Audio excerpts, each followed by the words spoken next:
বাসি রুটি ফেলে না দিয়ে এরকম একটা উপমা করে নাও সকালবেলা, তো খেতেও দুর্দান্ত লাগে আর নতুন স্বাদের একটা রেসিপি। বাসি রুটি উপমা, চলো দেখে নিই আজকে আমার রেসিপি। নমস্কার বন্ধুরা, শিলাফ্রি কুকিং ক্লাসে সবাইকে অনেক অনেক স্বাগত। আজকে আমি বানাবো যে রাত্রিবেলা রুটি বেঁচে যায়, সে বেঁচে যাওয়া রুটি সকালবেলা একটা টেনশন হয়ে যায় কী তরকারি করব, আবার তরকারি করো, বা ওটা খেতে কেউ কেউ পছন্দ করে না।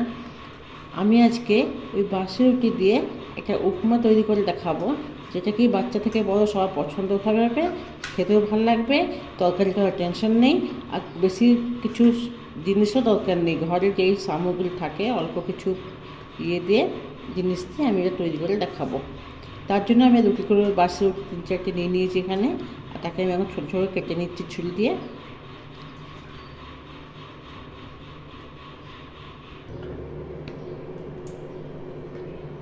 কড়াইতে দিয়ে দিলাম তেল, আমি সর্ষের তেল দিয়েছি, তোমার চাইলে রিফাইন তেল দিতে পারো কিংবা বাটারও করতে পারো, এমন কিছু নয় সর্ষের তেল করতে হবে। দিয়ে দিলাম এতে জিরে,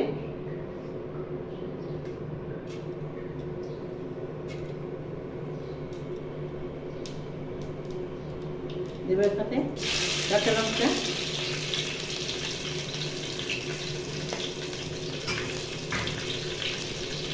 জিরে কাঁচা লঙ্কাটা একটু ভালো করে ফুটে গেলে, ভালো গন্ধ বেরোলে দেবো এখানে পেঁয়াজ, কিছু পেঁয়াজ, একটা মিডিয়াম সাইজের পেঁয়াজ কুচিয়ে নিয়েছি, পেঁয়াজ দিয়ে দিলাম।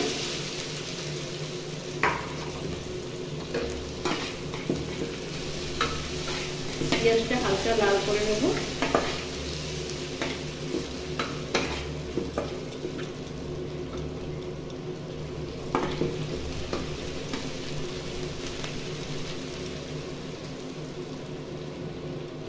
পেঁয়াজ হালকা লাল হয়ে গেলে দেবো এতে একটা টমেটো কুচিয়ে নিয়েছিলাম, দিয়ে দিলাম।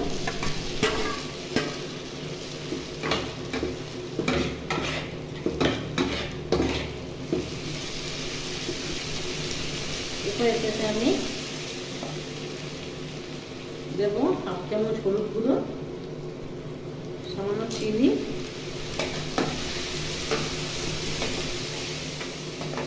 দেবো এতে স্বাদ অনুযায়ী নুন, আর দেবো এখানে অল্প লঙ্কার গুঁড়ো, ঝাল অবশ্যই নিজের পছন্দ অনুযায়ী দেবে। এবার এটা ভালো করে কষিয়ে নেব।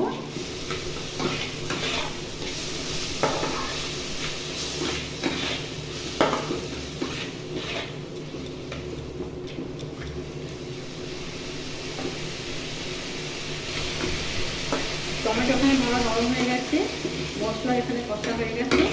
এরপর এখান দিয়ে ভেজে রেখেছিলাম, কেটে রেখেছিলাম কাকের রুটিটা দিয়ে দেবো।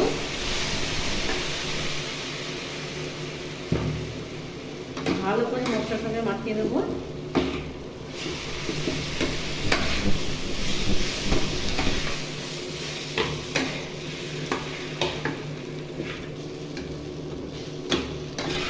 ভালো করে রুটি দিয়ে মশলা এখানে মাখিয়ে দিয়েছি, একটু ভাজা ভাজা হয়ে গেছে।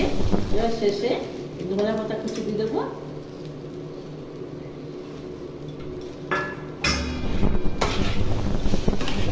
এখন আমার বাসি রুটির উপমা। বাসি রুটিতেই করতে হবে এরকম অনেক কিছু নেই, কিন্তু তোমার চাও ভালো রুটি দিয়ে করতে পারো, ফ্রেশ রুটিতে করতে পারো। ওই বাসি রুটি ফেলে না দিয়ে অথবা আবার তরকারি করবো এই টেনশন না নিয়ে এটা চটাপট করে সকালে জল খাওয়া অথবা সন্ধ্যেবেলা জল খাওয়ারে বাচ্চা থেকে বড় সবাইকে একটা নতুন একটা আইটেম দিয়ে খুব ভালো মজাতে খেতে পারবে। অবশ্যই তোমার ঘরে এটা বানাও, কেমন হয়েছে আমাকে কমেন্টে জানাবে। ভালো লাইক করবে, আর নিত্য নতুন রেসিপি আপডেট পাওয়ার জন্য আমার চ্যানেলটিকে সাবস্ক্রাইব করে দেবে। ভালো থাকবে, সুস্থ থাকবে, কালকে আবার কোনো রেসিপি দেখা হবে। ধন্যবাদ।